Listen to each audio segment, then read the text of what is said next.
എപ്പിസോഡിന്റെ തുടക്കത്തിൽ തന്നെ ഇപ്പൊ മാമൻ മരിച്ചു കിടക്കുന്ന കണ്ട് പെയിൻ പറയും ആ സീക്രട്ട് കോഡ് അത് മറ്റാരുടെങ്കിലും കണ്ണിപ്പെട്ട തീർച്ചയായിട്ടും നമ്മൾ ഈ മിഷനിൽ തോക്കും.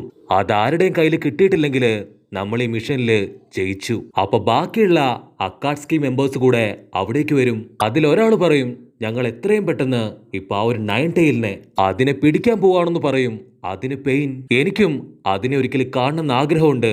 ഞാനും ഇതുവരെ അതിനെ കണ്ടിട്ടില്ല. അപ്പൊ ലോങ് ഷോട്ടിലായിട്ട് അവരിപ്പോ സെറ്റ്സുവിനെ കാണും. അവനോട് പറയും കുഴപ്പമൊന്നുമില്ല, നീ ധൈര്യമായിട്ട് പുറത്തു വാ. മാമനെ നമ്മൾ എല്ലാവരും ചേർന്ന് തല്ലിക്കൊന്നു പറയുമ്പോ സെറ്റ്സു ആകട്ടെ അവൻ പതിയെ പുറത്തേക്ക് വരും.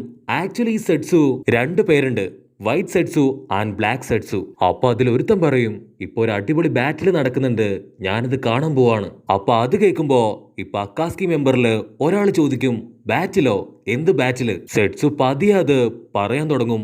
അപ്പൊ അതേ സമയത്ത് ഇവിടെ സാസുകയുടെ ടീംസിനെ കാണിക്കാണ്.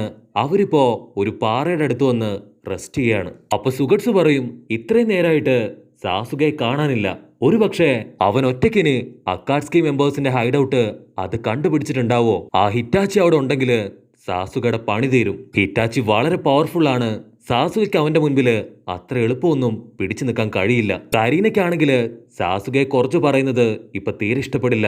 അതിന് അവൾ ദേഷ്യപ്പെട്ട് പറയും ഒരിക്കലുമല്ല, സാസുകയ്ക്കാണ് ഏറ്റവും കൂടുതൽ പവർ. അവക്കാണെങ്കിൽ സാസുക ഇഷ്ടമാണ്, അതുകൊണ്ട് തന്നെ അവനെ സപ്പോർട്ട് ചെയ്ത് ഇപ്പൊ അടികൂടി വഴക്കുകൂടി അവര് പരസ്പരം വീണ്ടും എന്തൊക്കെയോ പറഞ്ഞുകൊണ്ടിരിക്കും. അപ്പൊ കരീന പറയും നമ്മൾ ഇങ്ങനെ ഇരുന്നിട്ട് കാര്യമില്ല, നമുക്ക് സാസുകയെ എത്രയും പെട്ടെന്ന് അന്വേഷിക്കണം. അതിന് സുഗട്സു പറയും അവൻ ഓൾറെഡി പറഞ്ഞിട്ടുണ്ട് അവനെ ഫോളോ ചെയ്യാൻ പാടില്ല എന്ന്. അപ്പൊ ജൂഗോ ചോദിക്കും എന്റെ ബേർഡ്സിനെ വെച്ച് ഞാൻ അന്വേഷിച്ചാലോ അവൻ എവിടെയുള്ളേന്ന്. കട്ട് ചെയ്ത കുട്ടപ്പൻ അവൻ ആ കാട് മുഴുവൻ നടന്ന് പക്ഷികള്, പറവകള്, അവറ്റകളെ എല്ലാം ക്യാച്ച് ചെയ്ത് സാസുകയുടെ ഡ്രസ്സ് അതെല്ലാം തന്നെ അവറ്റകളുടെ ബോഡിയിൽ നിന്ന് ഇപ്പൊ റിമൂവ് ചെയ്യും. എന്നിട്ട് ഉടനെ അവനിപ്പോ കാക്കാഷിയുടെ അടുത്തേക്ക് വരും. സൗത്ത് ഫോറസ്റ്റില് സാസുകയുടെ യാതൊരു തെളിവുമില്ല, അവിടെ മുഴുവൻ ഡമ്മികളാണ്. അതിന് കാക്കാഷി പറയും സാരമില്ല, ഇത് നമുക്ക് തന്നെ കണ്ടുപിടിക്കാം, നമുക്കിനി അടുത്ത ഭാഗത്ത് ചെക്ക് ചെയ്യാന്ന് പറയുമ്പോ അവിടേക്ക് കിബ എത്തും. കുട്ടപ്പനുടനെ അവന്റെ ക്ലൗൺസിനെ ഇറക്കി വിട്ട് അവിടെ മുഴുവൻ ഇപ്പൊ അന്വേഷിക്കാൻ തുടങ്ങും. കട്ട് ചെയ്ത ഇപ്പൊ സാസുക അവൻ അക്കാസ്കി മെമ്പേഴ്സിന്റെ ഹൈഡൌട്ട് ലക്ഷ്യമാക്കി അങ്ങനെ നടക്കുകയാണ്. അവൻ മുമ്പോട്ട് നടക്കുമ്പോ എന്തോ ഒരു നിഴല് ഇപ്പൊ അവന്റെ മുൻപിൽ കാണും. അവൻ ആരാൻ ചോദിക്കുമ്പോ ഇപ്പൊ മറഞ്ഞു നിൽക്കുന്ന ആള് പതിയെ പുറത്തേക്ക് വരും. അത് മറ്റാരുമല്ല, സാക്ഷാൽ ഹിറ്റാച്ചി.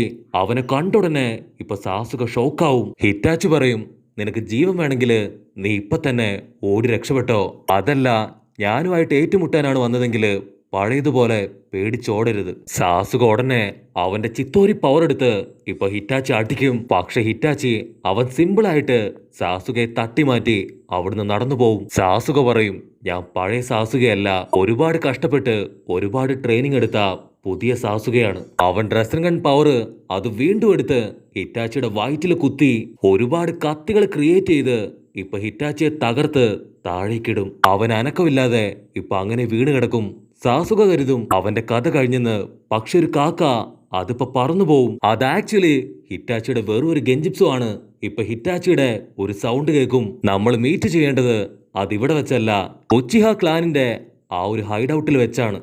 അത്രയും പറഞ്ഞ് ആ ഒരു കാക്ക അതിപ്പോ പൊട്ടിച്ചെതറും. അപ്പൊ ആ ഒരു സമയത്ത് ഇപ്പൊ കരീനയും ടീമും അവര് കറക്റ്റായിട്ട് അവിടെ എത്തും. അതിന് സാസുക ടെൻഷനായിട്ട് എന്നെ കൊണ്ട് പറ്റില്ല, നിങ്ങളോട് ഞാൻ എത്ര തവണ പറഞ്ഞു എന്റെ പിന്നാലെ വരരുതെന്ന്, എന്നിട്ട് വീണ്ടും നിങ്ങൾ ഇതന്നെ ചെയ്യാണോ?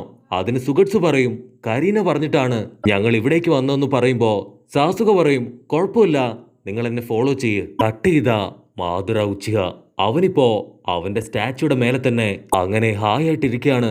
അവന് മനസ്സിലാവും സാസുക അവനിപ്പോ ഹിറ്റാച്ചിയുടെ പിന്നാലെ തന്നെ പോയിക്കൊണ്ടേയിരിക്കുകയാണ്. കട്ട് ചെയ്ത ഇവിടെ സാസുകയും ടീമും അവര് മുൻപോട്ട് ഓടാണ്.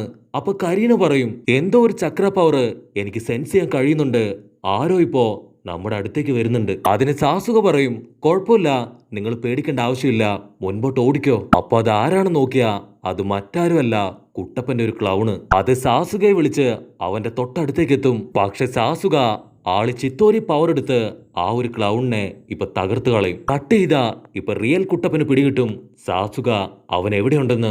കുട്ടപ്പൻ ഉടനെ പറയും, സാസുകയെ ഞാൻ ശരിക്കും കണ്ടുപിടിച്ചു, ഇത്തവണ തീർച്ചയായിട്ടും അവനെ പിടിക്കണമെന്ന് പറഞ്ഞ് ഇപ്പൊ കുട്ടപ്പനാവട്ടെ സാസുകയുടെ സ്ഥലം നോക്കി വളരെ സ്പീഡില് ഇപ്പൊ അങ്ങോട്ട് പോവും. കട്ട് ചെയ്താ ഇപ്പൊ കരീന അവള് വീണ്ടും പറയും, എനിക്കിപ്പോ വീണ്ടും ഒരുപാട് ചക്ര പവർ സെൻസ് ചെയ്യാൻ കഴിയുന്നുണ്ട്. അവളത് പറയുമ്പോഴേക്കും ഇപ്പൊ കിസാമി അവരുടെ മുൻപിൽ വന്ന് നിൽക്കും. അവൻ പറയും, സാസുക ഒഴിച്ച് ബാക്കി ആരും അകത്തേക്ക് പോവാൻ പാടില്ല. അത് കേട്ട് സാസുക പറയും, അവൻ പറഞ്ഞത് ശരിയാണ്, നിങ്ങൾ എല്ലാവരും ഇവിടെ തന്നെ നിൽക്ക്, ഞാൻ പോയിട്ട് ഉടനെ തന്നെ മടങ്ങി വരാം. സാസുക ആവട്ടെ അവനിപ്പോ മുൻപോട്ടേക്ക് പോവും. ബാക്കി 3 പേരും ഇപ്പൊ അവിടെ തന്നെ നിൽക്കും. സുഗട്സു ചോദിക്കും, നിനക്കെന്നെ ഓർമ്മയുണ്ടോ? അതിന് കിസാമി പറയും, നീ സുഗട്സു അല്ലേ, എനിക്ക് നിന്നെ നല്ല ഓർമ്മയുണ്ട്, നീ ഇപ്പൊ ഒരുപാട് വളർന്ന് നല്ലൊരു മുട്ടനായിട്ടുണ്ട്. അപ്പൊ സുഗട്സു പറയും, സാസുക ഏതായാലും ഫൈറ്റ് ചെയ്യാൻ പോയി, നമുക്ക് ടൈം പാസിന് എന്തെങ്കിലും ഗെയിം കളിച്ചാലോ ചോദിക്കുമ്പോ അതിന് കരീന ദേഷ്യപ്പെട്ട് പറയും, ഞങ്ങളില്ല, നമ്മൾ ഇവിടേക്ക് വന്നത് ഗെയിം കളിച്ച് രസിക്കാനല്ല, സാസുകയെ സപ്പോർട്ട് ചെയ്യാനാണ്, അത് നിനക്ക് ഓർമ്മ വേണം. അവിടുന്ന് അങ്ങനെ കട്ട് ചെയ്താ ഇപ്പൊ കുട്ടപ്പനും ടീംസും അവർ ഉഷാറായിട്ട് മുൻപോട്ടേക്ക് ഓടിക്കൊണ്ടേയിരിക്കുകയാണ്. അപ്പൊ ഹിനട്ട എന്തോ കണ്ട് അവള് വിളിച്ചു പറയും, കുട്ടപ്പ ഓടല്ലേ, ആരോ ഒരാള് ഇപ്പൊ നമ്മുടെ അടുത്തേക്ക് വരുന്നുണ്ട്, അതാരാണ് നോക്കിയാ സാക്ഷാൽ ടോബി. അവനിപ്പോ നമ്മുടെ ആൾക്കാരോട് ചോദിക്കും, ഇത്രയും അർജന്റില് നിങ്ങളിപ്പോ എവിടേക്കാ? അപ്പൊ അവനെ കണ്ട് ഇപ്പൊ കിബ ചോദിക്കും, ഇവനും അക്കാസ്കി ടീമിൽ പെട്ടവനല്ലേ? അതിന് കാക്കാഷി പറയും, ആ ഒരു ബിങ്കോ ബുക്കില് ഞാൻ ഇവന്റെ പേര് മാത്രം കണ്ടിട്ടില്ല, സോ ഇവൻ അക്കാസ്കിയിൽ മെമ്പർ ആണോ എന്ന് എനിക്കറിയില്ല. അതിന് ടോബി പറയും, ഞാൻ പുതിയ മെമ്പറാണ്, അതുകൊണ്ടാണ് എന്റെ ഡീറ്റെയിൽസ് ആ ബുക്കിൽ ഇല്ലാത്തത്. അപ്പൻ നറൂട്ടോ കുട്ടപ്പന് കലി കയറി അവൻ റസൻ ഗൺ പവർ എടുത്ത് ചാടി വന്ന് ഇപ്പൊ ടോബി അടിക്കാൻ നോക്കും. പക്ഷെ അവൻ ഈസി ആയിട്ട് കുട്ടപ്പനെ വെട്ടിത്തിരിപ്പിച്ച് അവിടുന്ന് മാറിക്കളയും.